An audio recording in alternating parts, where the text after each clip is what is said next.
We've got the tracker down here in the river, getting ready to go fishing, and man, looking at the water, it is super, super low today. To be honest, down here behind the house, the lowest that I will have ever fished it. But out here on the water today, I really want to kind of go through on the water, you know, a lot of the modifications that I've done to this boat. We've done some walkthrough of it and stuff before, but really just to show you on the water why each one of those modifications help me as an angler, you know, how I use each one of them out there during the day while I'm fishing, and kind of, you know, whether it's helping the boat perform, helping the boat fish better, whatever it may be, but really walking through why each one of those modifications, you know, are important out here when you're actually using the boat. So let's hop out here, go see if we can catch a smallmouth on the river, and enjoy some low water exploring. First thing we're going to do is put some rods up and get some rods out. Last time I was out fishing in this boat was on a place that's got some grass, and it's honestly, it's been a little bit. So I don't need a big swim jig, you know, a Texas rig, a big bladed jig. A lot of the stuff that I've got out, I need to put up, and I'm going to get some rods out that more suit for the day.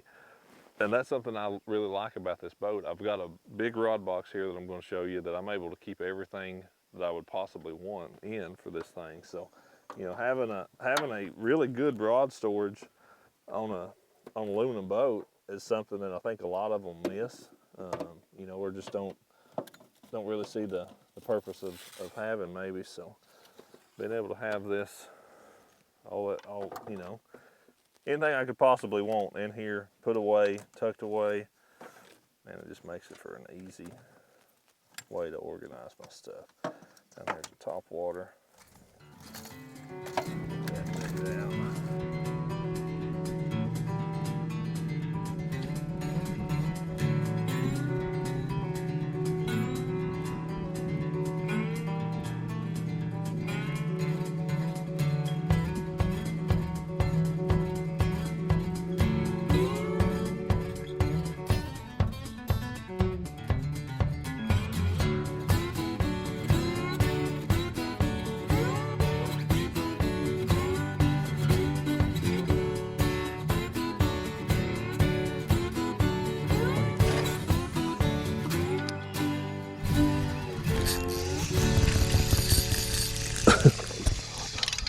Man, he had it. He had it and went a long ways before I even realized he had it. Come here, Mr. Smallmouth. There we go, on the little shaky head. That was pretty cool. Kind of on the head of a little shoal, on the little rugby head with the sticko combination. Pretty little smallmouth. You know, being out here and being able to fish comfortably is going to make you a more successful angler, and it's going to make your day on the water just that much more enjoyable. And a big thing up here on the front for me, of course, I've got that Minn Kota Ultrex trolling motor, but having a recessed foot pedal, you know, that's something that I think a lot of people may overlook in an aluminum boat. But having that foot pedal recessed where it's even, you know, with the rest of the boat, just like it is in basically every bass boat, just makes for a much more stable platform, because there's going to be times you're bumping off of rocks and stuff up here, you know, but it's a really stable platform, very comfortable, very easy to fish, and it's just like my Nitro at that point. Recessed foot pedal, it's a great addition on an aluminum boat.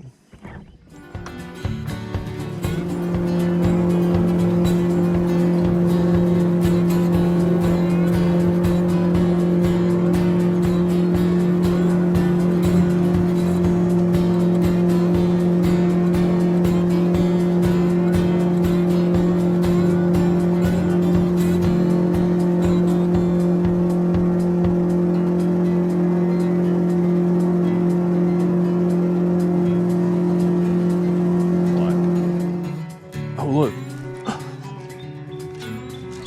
Oh, got him. Oh, dude, that was cool.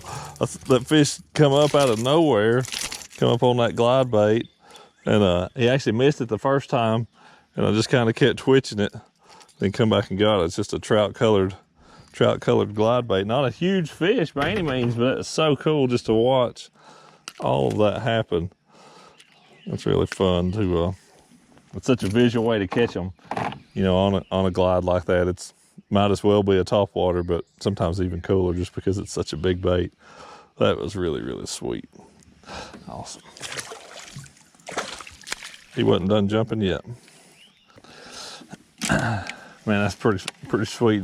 catch a fish like that. But it's nice, you know, on my tracker up here, adding the storage, adding the rod box, all that stuff. It also added a lot of front deck space. So I'm able to have rods on both sides of the boat. This is a wide boat anyways. The beam on it's really, really good. And, you know, I'm able to have rods on both sides. So I can have out 6 or 8 rods comfortably, not get in my own way. And so I see different scenarios. I'm able to reach down, pick up the right rod for that place, and you know, catch a fish that if I didn't have that rod out, I wasn't going to catch. So one modification that I've got back here at the back of the boat, and to be honest, there's several, but one I want to talk about right now are these pods on the back, and it's actually where this cooler is sitting. I've got it strapped down, but those pods extending out beyond the back of the boat add a lot of flotation. And that flotation, you know, once we put the tunnel in, that flotation is really important. Otherwise, when you're actually fishing, the boat's going to sit.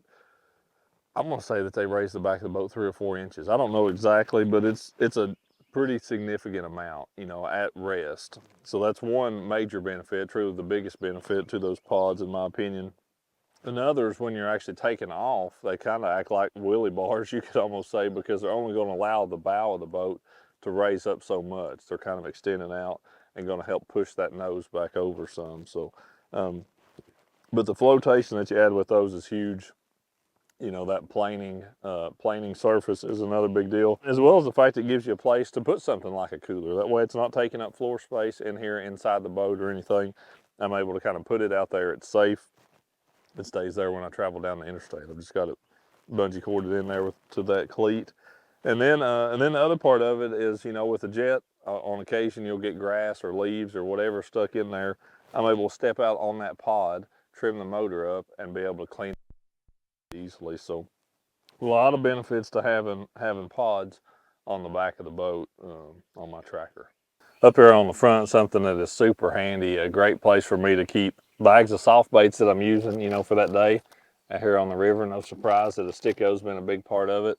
Got a place to keep pliers, and got super glue, marker, all kind of stuff.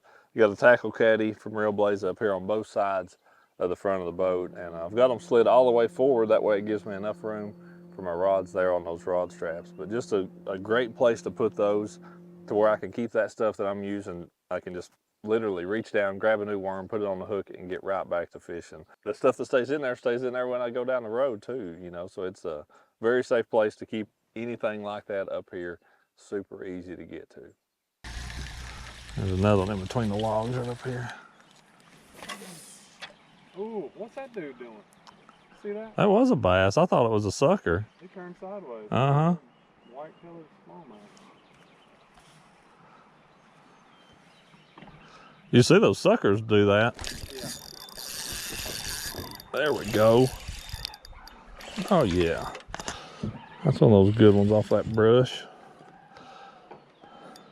He's pulling hard in that current. That's a nice one. So just a isolated log out here. When I came by it earlier, I saw 4 or 5 nice fish. Saw 4 or 5 nice ones right down there. Was able to come back up here and ease up there. That's the new Bass Pro. It's actually a drop shot worm, but I just got it on a rugby head. Works pretty good, it looks like, in the river that way too. Little smoke purple color. Got him good. Cool. Pretty smally. See ya.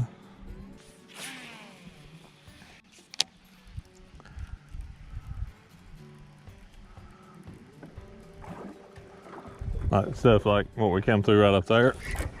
Golly. Yeah. He attacked it. Right out of nowhere. Just come up and attacked it, he did. On days when you got bright sunny skies, the water's really low, you know, the initial thought is to go small, go finesse, and we've caught some doing that today, but honestly, going with stuff moving has truly been at least as effective, if not more effective. It feels like with this warm water, a reaction bite has really been what these fish have wanted, you know, where those top water or bladed jig. We've caught some on wacky worms and shaky heads and that kind of stuff too, but you can kind of put whatever you want in your hand, it seems like, and you know, just go with it and be able to get bit. So if you want to use something fast and moving, do that. If you want to fish real slow and drag around, you can do that too.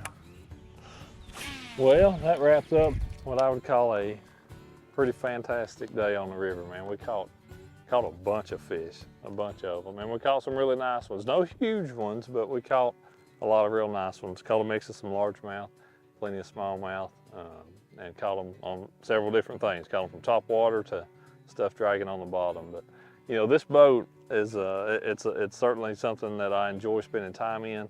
And really, you know, doing the modifications that we've done to it is part of that. You know, making something your own, making it something that is unique to the way that you want it and the way that you want to use it. You're going to enjoy it once you're out there in it because it's exactly how you want it to be. So this boat is built for places just like this, for days like what this was. Don't know any other way to put it.